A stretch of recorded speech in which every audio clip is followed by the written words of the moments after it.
मैंने जिसको सदा खुदा समझा, उसने मुझको न जाने क्या समझा। वाह। आप समझेंगे फिर बहुत मुझको, आप समझेंगे फिर बहुत मुझको, आपने गर मुझे ज़रा समझा। वाह वाह। शुक्रिया। शेर सुनकर के डिग्रियाँ पूछीं, शेर सुनकर के डिग्रियाँ डिग्रियाँ पूछी। पूछीं, उसने हमको पढ़ा लिखा समझा। हाँ। यूं ही गज़लें नहीं कहीं उस पर। लोग सोचते हैं कि शायर शायद यूं ही कह देता है कुछ भी, तो यूं ही गज़लें नहीं कहीं उस पर, उसको सालों पढ़ा सुना समझा। आप सभी का स्वागत है फिर से मेरे YouTube चैनल पर। आज की इस वीडियो में हम बात करेंगे कि शायरी कैसे लिखी जाती है, और इसके लिए मैंने आज बुलाया है संजय जी को, जो आपको बताएंगे कि शायरी लिखने का सही तरीका क्या है। इस वीडियो को देखने के बाद आप बिल्कुल अच्छे से समझ जाओगे कि शायरी किस तरीके से लिखी जाती है। तो चलिए शुरू करते हैं आज के इस पॉडकास्ट को। तो संजय जी, कैसे हैं आप? जी बहुत बढ़िया।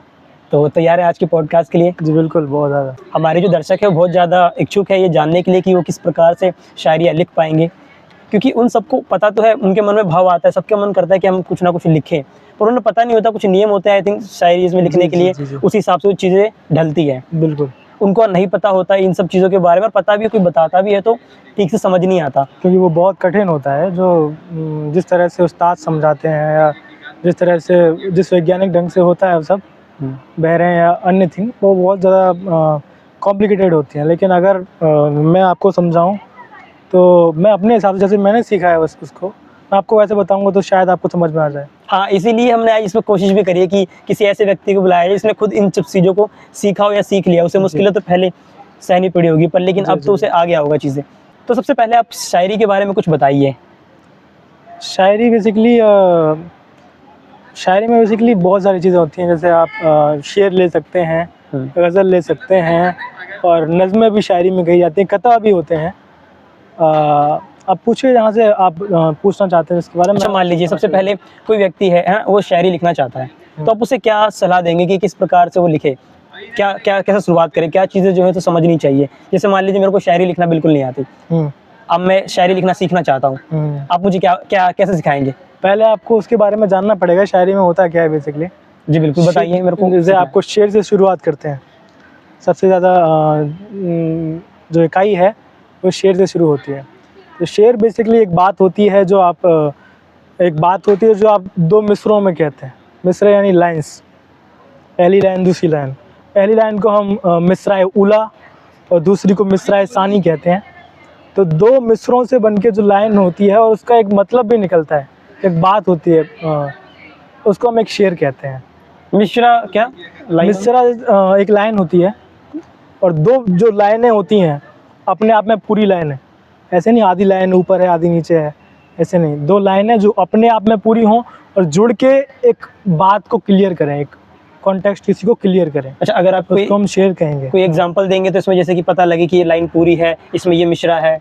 हाँ, जैसे मैं मीर तकी मीर का एक शेर दोहराऊंगा कि हम हुए तुम हुए कि मीर हुए, ये पहला मिसरा है। हम हुए तुम हुए कि मीर हुए, ये इसका पहला मिसरा हो गया। इसको आप मिसराए ऊला कह सकते हैं। इसमें मिश्रा कौन सा है? मतलब ये पूरा ही मिसरा है, पूरा ही मिश्रा है, इसको ही मिसरा कहते हैं। लाइन बेसिकली एक लाइन जो एक बात कहती है उसको मिश्रा कहते हैं। मिसरा कहते हैं। जैसे हम हुए तुम हुए कि मीर हुए, उनकी जुल्फों के सब असीर हुए, ये दूसरी लाइन है। उनकी जुल्फों के सब असीर हुए, ये दूसरा मिसरा है। मिसरा सानी इसको कहते हैं। ओके। तो इन दोनों लाइनों के मिलने से, मिसरों के मिलने से एक शेर की उत्पत्ति होती है। मिश्रा बेसिकली मैं ये मान लूं कि जो लाइन लिखते हैं उन्हीं को मिश्रा कहा जाता है। एक लाइन को आप एक मिसरा कह सकते हैं। उस लाइन को पूरा होना चाहिए, खुद में पूरा होना चाहिए, पूरी हो, अधूरी ना हो, बात जो कन्वे करना चाह रही हो पूरी हो। जैसे हम हुए तुम हुए और लटक गया यहाँ पे, तो वो नहीं, ऐसे नहीं, पूरी लाइन हो जाए। ऐसे हम हुए तुम हुए और मीर हुए, उनकी जुल्फों के सब असीर हुए, ऐसा कर गया। अच्छा, तो पहली चीज़ तो मैंने समझ लिया कि ये मिश्रा ये होता है।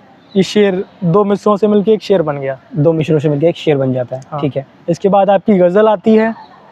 गज़ल में बेसिकली बहुत सारे शेर होते हैं जो अलग अलग बात बयां करते हैं। कोई शेर कुछ कह रहा है, कोई शेर कुछ कह रहा है, और एक 5-6 ज़्यादा भी हो सकते हैं, 7-8 शेर भी हो सकते हैं, और उससे ज़्यादा भी हो सकते हैं। उन सब का एक मिश्रित रूप गज़ल कहलाता है। और सबसे जो पहला शेर होता है गज़ल का, उसको हम मतला कहते हैं, मतला, मतला। और आखिरी शेर को मख्ता कहते हैं। मक्ता कहते हैं आखिरी शेर को। जी। और इसमें एक और बात जानने लायक ये है कि जो मतला होता है उसके जो काफिया है वो सेम होने चाहिए। जैसे काफिया का होता है, आपको ये बहुत जानना पड़ेगा। अगर आप शायरी करें, अगर आप एक शेर लिखते हैं तो आपको काफिया की ज़रूरत नहीं है, लेकिन अगर आप गज़ल लिख रहे हैं तो आपको काफिया की ज़रूरत पड़ेगी। क्या है ये काफिया? काफिया बेसिकली एक तुकांत कह सकते हैं आप, आना जाना खाना और निकलता पिघलता, लास्ट में जो चीज़ें राइम में आती है, राइमिंग वर्ड्स कह सकते हैं आप। अभी एक एग्जांपल जब देंगे तब समझ में आएगा। हाँ, मैं आपको एक शेर बताता हूँ अपना ही। हाँ। जाने वालों का गम नहीं करते, आप करते हैं हम नहीं करते। तो गम नहीं करते, हम नहीं करते, तो गम और हम यहाँ पे काफिया हैं। काफिया के अलावा एक और चीज़ होती है, उसको हम कहते हैं रदीफ। रदीफ। ये दो चीज़ें मेन होती हैं, काफिया एंड रदीफ। काफिया में क्या होता है, बेसिकली राइमिंग वर्ड्स होते हैं, जैसे गम, हम, नम, दम। और रदीफ में क्या होता है, जो उसके पीछे वाला है वो एकदम सेम होता है। जैसे जाने वालों का गम नहीं करते, आप करते हैं हम नहीं करते, नहीं करते नहीं करते, ऐसे ही नहीं करते चलता जाएगा। इसको हम कहेंगे रदीफ। ये हो गया रदीफ, रदीफ हो गया। और जो गम, हम, नम, कम, इसको कहते हैं काफिया। जी। अब क्योंकि हर शेर में काफ़ी और रदीफ की आवश्यकता नहीं पड़ती, लेकिन अगर आप एक गज़ल लिख रहे हैं तो पहला जो शेर है जिसको मतला कहते हैं, वो आपका दोनों काफ़ी उसमें सेम होने चाहिए।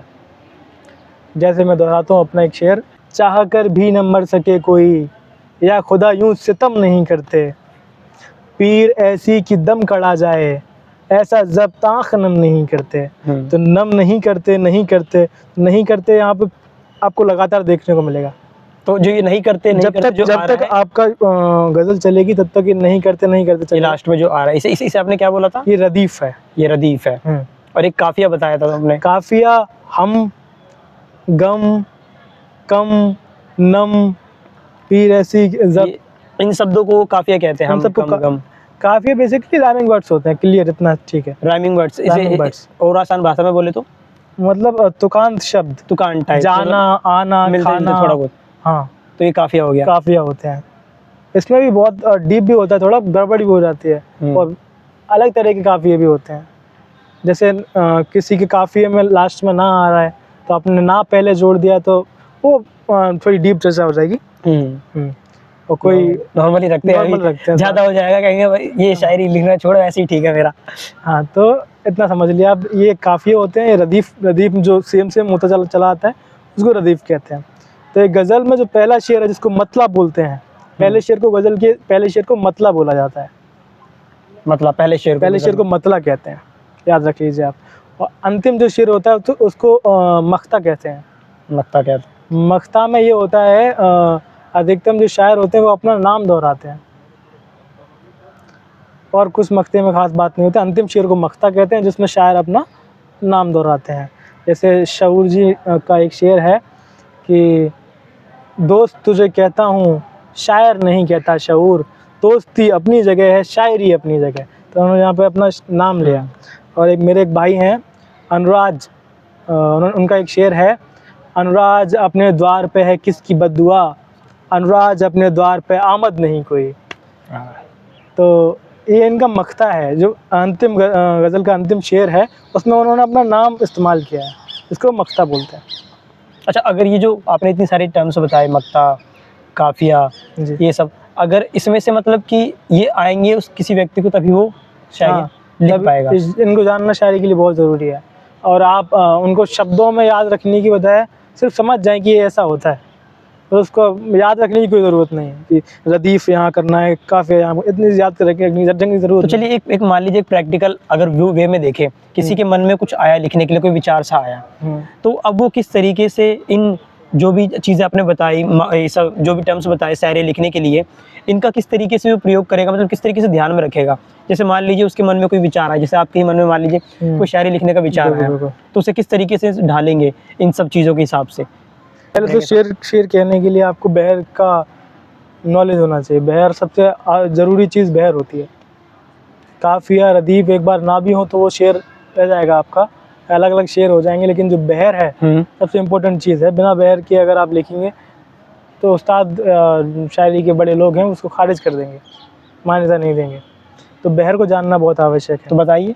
बहर बेसिकली आज से पहले बहुत हुआ करती थी, कुछ समय पहले गालिब के समय में, उससे पहले तब बहुत ज़्यादा बहर 150, 200 उससे भी ज़्यादा बहर हुआ करती थी, जिनका इस्तेमाल शायर लोग करते थे। बड़ी बड़ी बहर हुआ करती थी। लेकिन आज के समय में बहर कुछ 36 बहरें हैं जिनका अमूमन शायर इस्तेमाल करते हैं। 36 या 35-36 के करीबन इसी के आसपास 30 प्लस ही है जिनका आज के समय में जो अमूमन शायर हैं, नए शायर हैं, वो इस्तेमाल करते हैं। उनमें से भी कुछ और ज़्यादा मुख्य बहरें हैं जिनका अमूमन शायर इस्तेमाल करते हैं। मैं इनको सब करते हैं, कोई भी कुछ भी कर सकता है इस्तेमाल, लेकिन अमूमन शायर जिसका इस्तेमाल करते हैं उनको फ़ाइलातुन ऐसे आप याद करेंगे, फ़ाइलातुन वाइलातुन करके याद करेंगे तो आपके लिए करना बहुत कठिन हो जाएगा। मैं इनको ऐसे याद करता हूँ, 1 2 2 2 1 2 2 2 1 2 2 2। जैसे आपको मात्राओं का ज्ञान होना चाहिए बहर जानने के लिए। जैसे कौन सी एक कहाँ पे किस मात्रा को हम 1 के लिए गिनेंगे, किसके 2 के लिए गिनेंगे, किसका वज़न 1 है, किसका वज़न 2 है। तो जिस पर बड़ी मात्रा होती है, जैसे आ या नी या ए, तो इनको हम है थोड़ा सा कठिन तो है, पर मैं कोशिश कर रहा हूँ समझने की। आएगा समझ। तो इनको हम बड़ी मात्रा 2 से पहचानते हैं। और जो एक शब्द होता है जैसे ना, का, इनको हम 1 से मानते हैं, 1 मानते हैं इनको।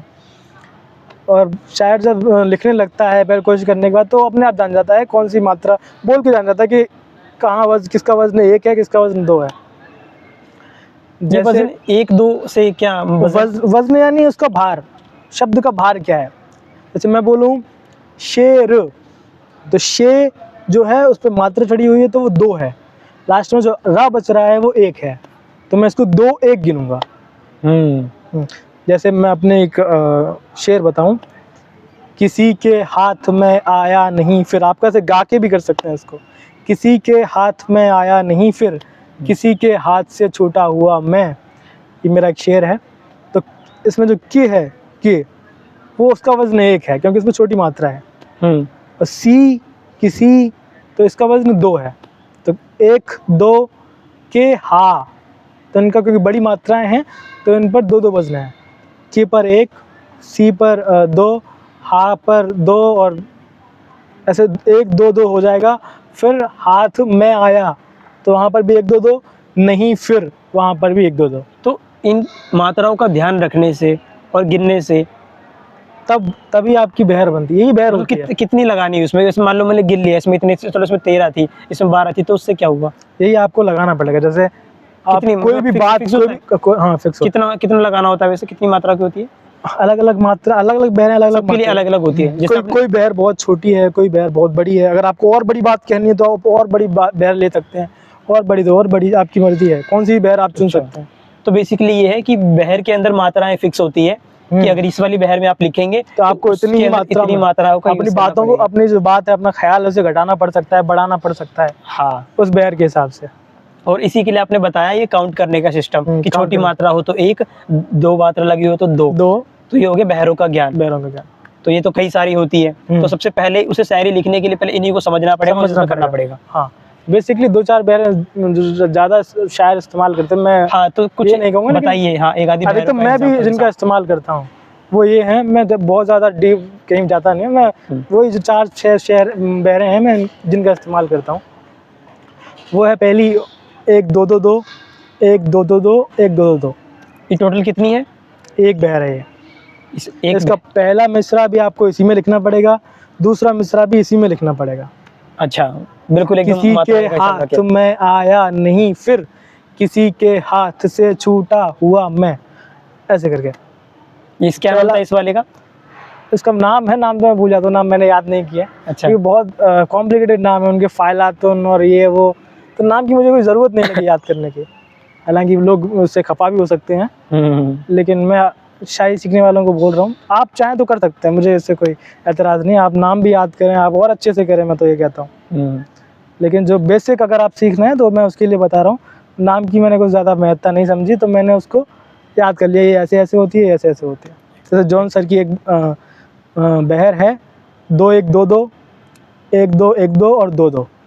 मेरे भी बहुत सारे शेर इसमें जो हैं लिखे गए हैं। अच्छा, तो आपने एक बहर का एग्जांपल तो दे ही दिया जी कि इस हिसाब से मैं ऐसे करके लिखता हूँ। जी। तो अब ये बताइए कि किसी को मन में कोई विचार आए लिखने के लिए, तो वो सबसे पहले तो ये मात्राओं का ध्यान रखेगा, और दूसरा पहले उसको गिन के लिखना पड़ेगा, अपना ख्याल लिखे और मात्राएं अलग लिखे, फिर उसके हिसाब से अपने ख्याल को इंटरप्रेट चेंज करे मात्राओं में डालने की। मात्रा में डालने के इससे लिए बहुत ख्याल, जो रियल ख्याल है वो बहुत हद तक वो अपनी महत्ता खो देता है, महत्वता भी खो देते अपना हैं। गुण खो देता है, अपनी खुशबू खो देता है। लेकिन शुरू में ये करना ही पड़ेगा आपको, शुरू में करना पड़ेगा, पर धीरे धीरे फिर जो आपके कुछ समय होने के बाद आपके जो ख्याल है वो अपने आप वैसे ही आएंगे जैसे आप चाहते हैं।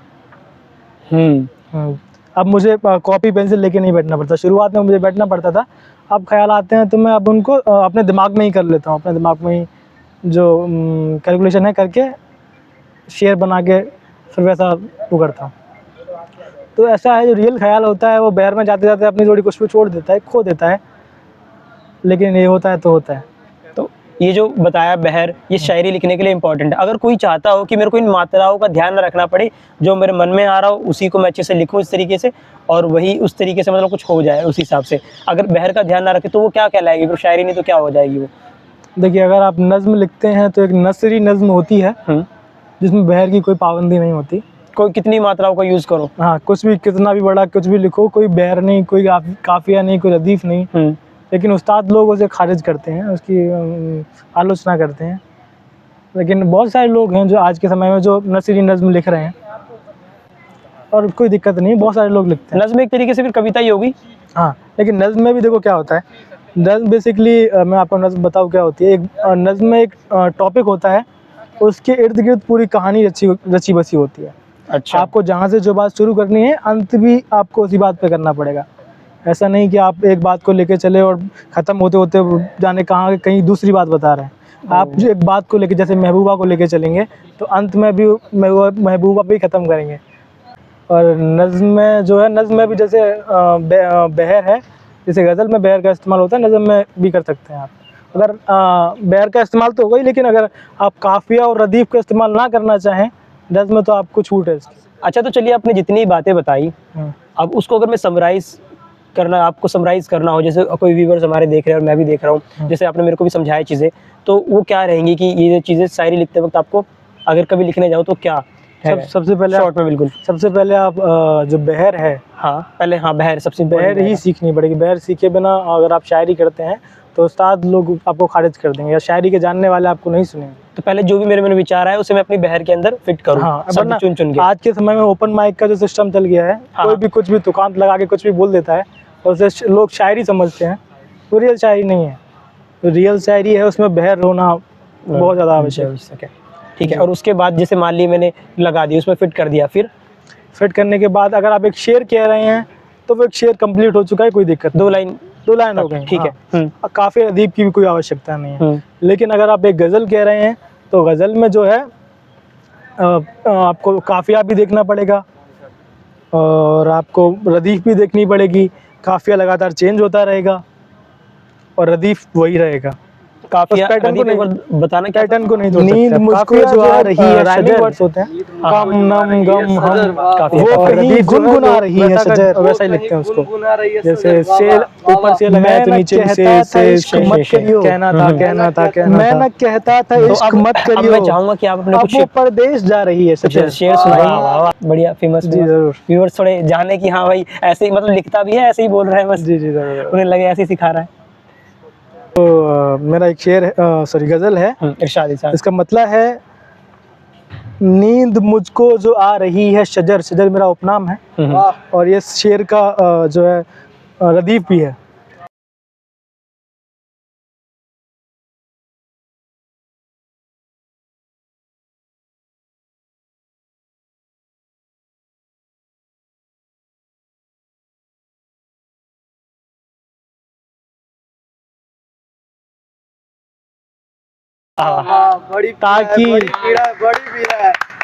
ताकि शब के दीवाने जाग सके, शब मतलब रात होती है, ताकि शब के दीवाने जाग सकें, शब सितारे जला रही है शजर। वाह।